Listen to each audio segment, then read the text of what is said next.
오늘 우리에게 주시는 하나님의 말씀 출애굽기 6장 1절에서 8절까지의 말씀입니다. 봉독하겠습니다. 여호와께서 모세에게 이르시되 이제 내가 바로에게 하는 일을 네가 보리라. 강한 손으로 말미암아 바로가 그들을 보내리라. 강한 손으로 말미암아 바로가 그들을 그의 땅에서 쫓아내리라. 하나님이 모세에게 말씀하여 이르시되 나는 여호와이니라. 내가 아브라함과 이삭과 야곱에게 전능의 하나님으로 나타났으나 나의 이름을 여호와로는 그들에게 알리지 아니하였고 가나안 땅 곧 그들이 거류하는 땅을 그들에게 주기로 그들과 언약하였더니 이제 애굽 사람이 종으로 삼은 이스라엘 자손의 신음소리를 내가 듣고 나의 언약을 기억하노라. 그러므로 이스라엘 자손에게 말하기를 나는 여호와라. 내가 애굽 사람의 무거운 짐 밑에서 너희를 빼내며 그들의 노역에서 너희를 건지며 편팔과 여러 큰 심판들로서 너희를 속량하여 너희를 내 백성으로 삼고 나는 너희의 하나님이 되리니 나는 애굽 사람의 무거운 짐 밑에서 너희를 빼낸 너희의 하나님 여호와인 줄 너희가 알지라. 내가 아브라함과 이삭과 야곱에게 주기로 맹세한 땅으로 너희를 인도하고 그 땅을 너희에게 주어 기업을 삼게 하리라. 나는 여호와라 하셨다 하라. 아멘. 부르시는 이유라는 제목으로 말씀의 은혜를 함께 나누겠습니다. 여러분, 하나님을 믿는다라는 말, 그 말이 무슨 뜻일까요? 생각해 보셨어요? 하나님을 믿는다. 교회 다닌다 하고 같은 말이 아닌 건 분명하죠. 하나님을 믿는다는 건 첫 번째, 하나님이 계시다. 두 번째, 하나님이 부르신다. 세 번째, 하나님이 다스리신다. 이것을 인정하는 거예요. 다시요. 하나님을 믿는다는 건 하나님이 살아계시다. 그 살아계신 하나님이 나를 부르신다. 그 하나님이 부르시는 하나님이 다스리신다는 걸 인정하는 거라는 거죠. 살아계셔서 부르시고 다스리시는 하나님을 믿는 사람은 그분의 뜻과 계획을 찾습니다. 그분의 뜻을 따라서 살고 그분의 계획이 내 삶에 이루어지기를 바라는 거죠. 하나님은 당신의 뜻을 내 삶을 통해서 이루시기 위해서 나를 부르시는 분이십니다. 하나님의 부르심을 들은 사람에게 하나님의 뜻과 계획은 삶의 일부가 아니라 전부가 됩니다. 그래서 하나님은 왕이시다, 주인이시다라고 고백하는 거죠. 그렇게 믿음은 비교 불가한 절대 가치가 되는 거예요. 부르심을 듣고 믿음을 가진 그리스도인들 안에, 특히 한국 기독교 안에 이 샤머니즘적인 요소가 너무너무 많습니다. 예수 믿어도 여전히 미신적인 것들에 사로잡혀 있는 그리스도인들이 많다는 거예요. 참된 믿음과 미신적인 믿음, 이 말이 좀 그런데 이것의 두 가지의 중요한 차이가 뭘까요? 믿음의 중심이 어디에 있는가입니다. 여러분, 미신은요, 자기가 중심이에요. 자기 뜻 이루는 게 최고의 가치가 돼요. 그래서 나를 만족시켜주면 그게 참 신인 거예요. 그게 물이든지 달이든지 해든지 나무든지 말이죠. 참된 믿음은 하나님이 중심이 되십니다. 그분의 뜻과 계획을 이루는 것이 믿음의 목적이고 그것을 위해서 내가 부름받았구나라는 걸 이해하는 거죠. 모세 이야기를 하려고 해요. 호렙산에서 모세가 하나님을 대면한 이후로 그가 가지고 있던 이를테면 샤머니즘적인 미신적인 그런 요소에서부터 참된 여호와 신앙, 하나님 믿음으로 옮겨가기 시작하는 그 과정을 모세가 부름받은 이 과정을 통해서 우리가 볼 수가 있어요. 믿음은 이처럼 본래 한순간에 완전해지는 것이 아니죠. 보이지 않는 하나님을 인정하고 그분의 뜻을 찾고 그분의 계획을 위해서 헌신하는 삶, 이것은 대개 서서히 형성이 되어 갑니다. 그 과정이 평생 걸리기도 하고요. 사실 온전한 믿음에 이르는 건 거의 불가능하다고 봐요. 새 하늘과 새 땅에서 영원한 부활에 참여할 때까지 우리는 온전함에 미치지 못하는 우리 삶에 가지고 있는 그것과 그 신앙의 온전함의 이 사이에 있는 그 거리, 간극과 씨름하면서 살죠. 그 거리를 좁혀가는 과정을 영적 성장이라고 말하죠. 모세가 형 아론과 함께 이집트로 돌아갔을 때 그는 하나님의 뜻과 계획을 위해서 헌신하기는 했지만 굉장히 미숙했어요. 하나씩 배워가야 할 상태였단 말이죠. 모세와 아론이 이스라엘 장로들에게 우리가 받은 사명이 이렇다라고 말하고 또 이적을 보여줬죠. 그때 그들의 반응이 기대 이상이었어요. 4장 31절을 보니까 백성이 믿고 듣고 경배했다 그랬습니다.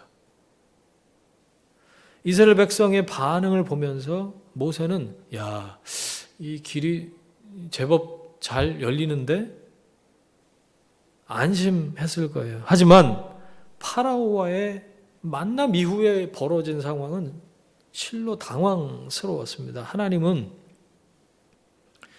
이미 모세에게 파라오가 순순히 내주지 않을 거야 라고 예고를 하셨거든요. 3장 19절에 보니까 내가 아노니 강한 손으로 치기 전에는 애굽 왕이 너희가 가도록 허락하지 않을 거다.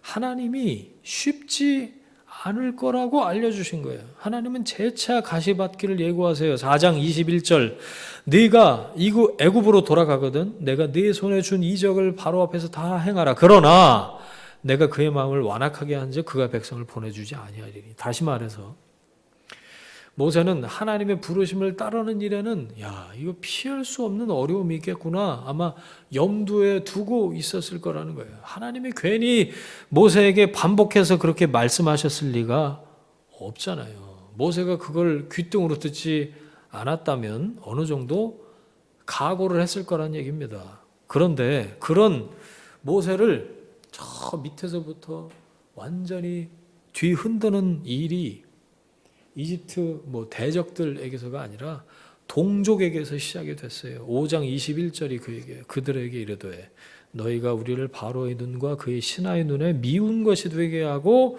그들의 손에 칼을 주어 우리를 죽이게 하는도다. 하나님이 너희 심판했으면 좋겠다. 동족들이 한 얘기예요. 이런 말을 듣고 흔들리지 않을 사람이 어디 있겠습니까? 모세는 아마 40년 전에 겪었던 그 일이 쫙 생각이 나면서 트라우마에 사로잡히지 않았을까요? 그 당시에도 모세는 히브리 동족을 위해서 뭔가를 해야겠다 그런 마음이었을 거예요. 그래서 나섰다가 살인까지 저질렀는데 정작 동족들은 더 매몰차게 대하는 거죠. 당연히 나를 반대하는 사람에게 반대표 받는 거 감당할 만합니다. 내 마음을 알아줄 리가 없는 사람이 마음을 몰라주는 거 그것도 견딜 수는 있어요. 하지만 말하지 않아도 나처럼 생각해주고 내 편이라고 철석같이 믿고 있던 사람이 나를 오해하고 모함하고 반대할 때 그때 겪는 고통 상상을 초월하죠. 배신감이라는 게 이런 거구나라고 깨닫게 됩니다. 그 배신의 기억이 40년 동안 모세가 동족과 거리를 둔 이유였고요. 하나님이 부르셨을 때 거듭 핑계를 대면서 부르심을 거부하게 된 이유 중에 하나였을 겁니다. 쉽지 않아요. 그러나 하나님은 포기하지 않으셨죠. 모세를 거듭 부르시고 거듭 설득하십니다. 확증을 보여주시죠. 그러면서 모세가 겨우 돌아서요. 부정적인 감정을 겨우 누르고 이집트로 가는 거죠. 그리고 이스라엘 백성들의 이 감격적인 반응을 접하면서 마음이 어느 정도 놓인 거예요. 그런데 바로 이 상황에서 다시 분노에 찬 항의를 직면하게 된 겁니다. 풀려난 줄 알았던 그 기억의 트라우마에 다시 사로잡힌 모세. 하나님께 이렇게 호소해요. 5장 22절 23절이에요. 주여 어찌하여 이 백성이 학대를 당하게 하고 어찌하여 나를 부르셨나이까? 주의 백성을 왜 구원해 주지 않습니까? 나는 왜 여기로 이렇게 보내서 이런 어려움을 겪게 하십니까? 이 모세의 말에 여러분 어떤 단어가 나십니까? 저는 야속하다라는 말이 생각이 나세요. 내가 이럴 줄 알았어. 내가 그래서 그렇게 안 오겠다고 했는데 끝내 하나님이 나를 이끌어내셨으면 이런 일 겪지 않게 해주셔야지 말이야. 하나님이 일을 맡기셨으면 일을 맡기신 분이 먼저 이렇게 앞에 가시면서 문제가 될 만한 거 해결해 주셨어야 되는 거 아니야? 모세가 속으로 그렇게 생각을 했을 거란 얘기. 하지만 상황은 더욱더 꼬이고 있습니다. 40년 전과 마찬가지로 이집트 사람과 이스라엘 사람들 사이에 모세가 외딴 섬으로 고립되어 있어요. 하나님은 이 고립 무원의 지경에 모세를 끌어다 놓고 팔짱만 끼고 계신 것처럼 느껴지는 겁니다. 여러분, 신앙생활 하면서 이럴 때가 얼마나 많습니까? 이런 생각 들 때 사실 많으시죠? 근데 이거는 여러분, 썬데이 크리스찬은 평생 가도 이해하지 못하는 감정이에요. 하나님에 대한 서운함입니다. 하나님 서운해요. 일요일만 교회 왔다 갔다 하는 사람들이 이런 감정을 알 수가 없습니다. 부르심에 순종해서 길을 나선 사람만, 헌신을 결단해 본 사람만 이해할 수 있는 감정이라는 거예요. 하나님 왜 나한테 이러시냐고요. 왜 나만 갖고 이러세요? 그러니까 기도도 늘 이런 기도예요. 하나님 왜 팔짱 끼고 계세요? 저 안 보이세요? 아니 부르셨잖아요. 그리고 제가 그 부르심을 듣고 순종해서 이렇게 따라왔잖아요. 그런데 이게 뭡니까? 이게 뭐냐고요.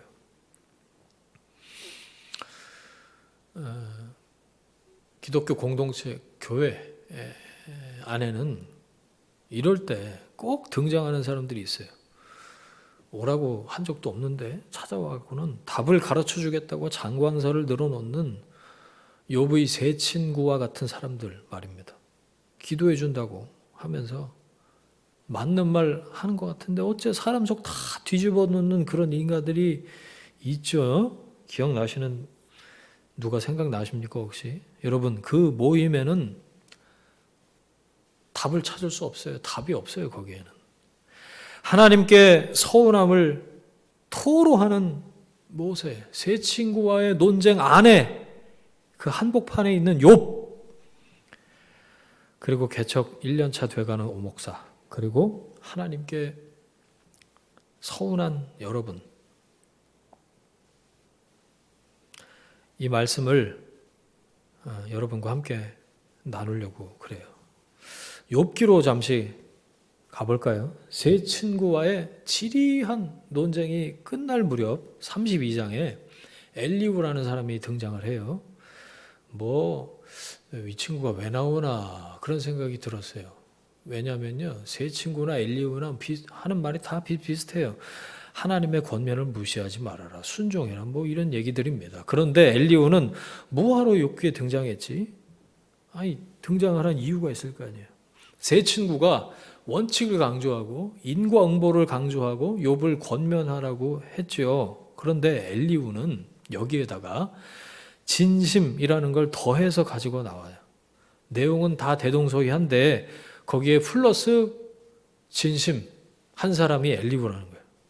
자, 42장을 보면요, 욥기 결론인데 하나님이 세 친구 틀렸다, 욥이 맞다 이렇게 판정을 내리세요. 그리고 욥에게 세 친구를 위해서 제사를 드려서 그들을 용서받도록 하라라고 하신 그 장면에 엘리후가 없어요. 욥기의 결론에 엘리후의 자리가 없었다는 겁니다. 이게 무슨 뜻일까요? 엘리후의 등장을 통해서 우리가 확인할 수 있는 중요한 게 있는데, 신앙에서 진심이 무슨 역할을 하냐는 거예요. 간절함이라고 저는 바꿔 부를 수 있다고 생각을 해요. 여러분, 여쭤볼게요. 간절히 기도하면 응답받는다. 이 말이 맞는 말입니까? 틀린 말입니까? 그때그때 다릅니까? 간절히 기도하면 응답 받습니까? 그게 기독교 신앙입니까? 속으로 한번 대답해 보세요. 하나 더 여쭤볼게요. 간절히 기도한 거 다 응답 받으셨나요? 그렇지는 않을 거예요. 그렇죠? 그런데 간절히 기도하면 응답 받는다. 이게 기독교 신앙의 원칙인 것은 분명해요. 하나님은 우리가 기도하면 들어주신다고 그랬거든요. 그런데 다 받아주시지는 않죠. 경험상 가장 간절한 것은 안 받아주셨습니다. 사소한 건 받아주시고 중요한 건 안 받아주신 것처럼 느껴져요. 그래서 서운하죠. 평생 해결되지 않아서 하나님이 왜 안 들어주셨을까 하는 게 꼭 있어요. 그렇죠? 그런데 여러분, 간절함이 응답의 조건인가요? 진심이 기도 응답을 가져오냐는 얘기예요. 기도 응답의 조건에 진심이, 간절함이 필요 충족 조건이냐는 겁니다. 만일 그렇다고 한다면 하나님은 없는 겁니다. 간절한 게 조건이 돼서 그 조건을 충족시키면 답이 나오는 게 신앙이다. 여러분, 아닙니다. 그건 샤머니즘이에요. 얼마나 진심인데요. 그러니까 한겨울에 새벽에 찬물로 목욕하고 정화수 떠놓고 비나이다 하는 거죠. 그건 진심이지만 간절함일 뿐이지 하나님 믿는 게 아닙니다. 하나님 믿는 게 아니라고요. 기도를 들으시는 대상과는 상관없이 내가 간절히 구하면 진심을 토로하면 원하는 결과가 나오는 거 기독교 신앙이 아닙니다. 진심, 간절함은 기독교 신앙의 조건이 아닙니다. 하나님의 긍휼에 불쌍히 여기심에 다가서는 태도일 뿐이에요. 관건이 있어요. 하나님과의 인격적인 만남. 살아계신 하나님이 나를 부르시고 다스린다. 그걸 믿는 게 신앙이라고 제가 말씀드렸잖아요.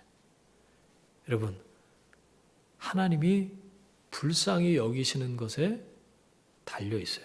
내 편에서 자격을 갖추고 십계명 지키고 뭐 예배 안 빠지고 금식 기도하고 교회 봉사 많이 해서 내가 원하는 결과를 얻어내는 것이 신앙이라고 입력되어 있으면 여러분 그거 빨리 포맷하십시오. 깨끗하게 포맷하셔요. 그럼 질문이 남아요. 아니, 내가 원하는 걸 들어주시지도 않을 거면서 왜 나를 부르셨냐는 거예요. 왜 부르십니까? 왜 부르십니까? 부르신 이유가 뭡니까?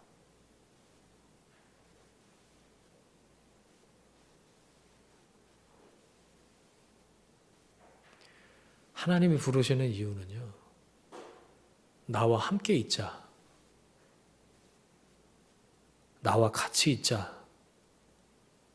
라고 부르시는 겁니다. 붙어 있으라고 부르시는 거예요. 내가 너와 함께 하겠다 말씀하시면서 나와 같이 있자 라고 부르시는 거예요. 부르시는 이유입니다. 부르시는 그분께 붙어 있는 것이 기독교 신앙이에요. 요한복음 15장에 그 말씀이 나오죠. 포도나무 비유가 내 안에 거하라. 나도 너희 안에 거하리라. 여러분, 하나님과 인격적인 만남, 그 관계 안에서만 이해되는 것들 붙어 있어야만 알 수 있고 붙어 있을 때 열매를 맺을 수 있다는 거죠. 그분 안에 있을 때에만 비로소 이해가 되는 것들이 있잖아요. 그분이 내 안에 계실 때 그때에만 깨달을 수 있는 것들이 있다는 거죠. 그래서 예수 믿는 건 내가 무언가를 휘둘러서 하나님께 원하는 것을 얻어내는 것이 아니라 예수 믿는 건 하나님께 주권이 있다는 것, 하나님이 주어가 되시는 것. 예수 믿는 건 주어를 바꾸는 과정이에요. 나를 부르신 하나님이 어떤 상황 가운데에서도 나의 주어가 되시는 것, 그걸 배워가는 것이 신앙입니다. 하나님이 팔짱 끼고 계신 것 같아서 서운하십니까? 하나님이 부르셨다는 증거입니다. 모세가 그랬고요. 욥은 더 했고요. 저도 요즘 계속 그러는 중이고 하나님께 서운한 여러분도 마찬가지입니다. 하나님과 상관없는데 하나님께 그런 감정이 들 리가 없잖아요, 여러분. 여러분이 하나님께 붙어 있다는 반증입니다. 여러분은 하나님을 더 깊이 알아가는 과정 중에 계신 겁니다. 출애굽기 그리고 욥기를 이렇게 묵상하면서 하나님의 일하심에 대해서 계속 묵상을 해요. 그런데 점점 조금씩 깨달아가는 게 있어요. 하나님의 일하심은 언제나 인간의 생각을 벗어나 초월해 있다라는 걸 깨닫고 있어요. 그러면서 하나님의 주권을 고백하는 거예요. 하나님의 하나님 되심을 인정하는 거죠. 기다리고 또 기다려서 기어이 하나님이 신실하시다고 고백하는 거. 하나님 이걸 원하시는구나. 까닭 없는 고난 중에서도 예고편도 없이 어느새 걷게 된 가시밭길을 걸으면서도 신실하신 하나님을 고백하는 것이 예배입니다.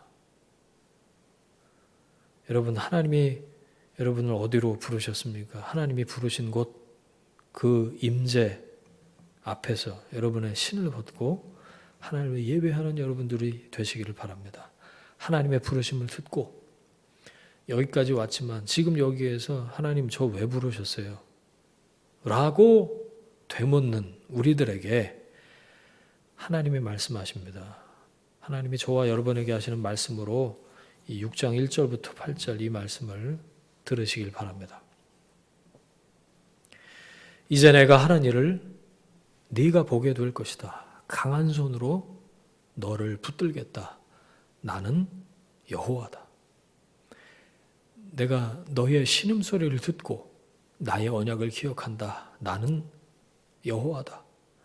내가 너를 빼내며 건지며 속량하여 내 백성으로 삼고 너희의 하나님이 될 것이다. 나는 여호와다. 내가 맹세한 땅으로 너희를 인도하고 그 땅을 너희에게 주어 기업을 삼게 할 것이다. 나는 여호와다. 하나님이 여러분을 부르셨습니까? 왜 부르셨는지 이유를 깨닫고 계십니까? 하나님이 여러분을 어디로 부르셨습니까?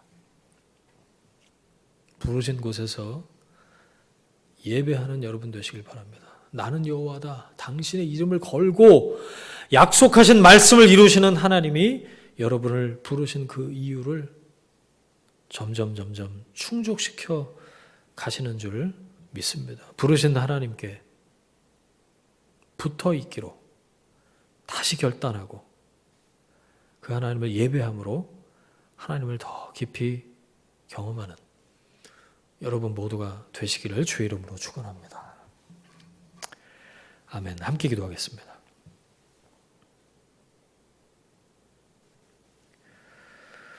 주님, 늘 내 마음처럼 안 되는 것 때문에 서운해하기만 하는 우리들을 불쌍히 여겨주십시오. 우리를 부르신 이유에 대해서 말씀해 주셔서 감사합니다. 어떻게 부르심을 이루어 가시는지 그 힌트를 얻게 하시니 감사합니다. 지금 당장은 이해되지 않아도 이 과정을 통해서 하나님을 더 깊이 알아가는 믿음의 사람이 되게 하옵소서. 우리에게 구원을 약속하시고 그 약속을 기억하시고 신실하게 인도하시겠다고 하신 하나님을 믿습니다. 기다립니다. 일하시는 하나님을 믿습니다. 예배합니다. 인도하시는 하나님을 믿습니다. 삶의 모든 자리에서 하나님의 하나님 되심을 경험하고 간증하도록 인도해 주옵소서. 이제는 우리의 주인 되신 예수 그리스도의 은혜와 하나님 아버지의 사랑과 성령 하나님의 동행하심이 부르신 이유를 더 깊이 깨닫기를, 하나님을 더 깊이 경험하기를 원하고 약속을 온전히 이루시는 하나님을 신뢰하는 믿음의 사람들 위에, 그들의 일터와 가정과 자녀들 위에 지금부터 영원까지 함께 하시기를 간절히 축원하옵나이다. 아멘.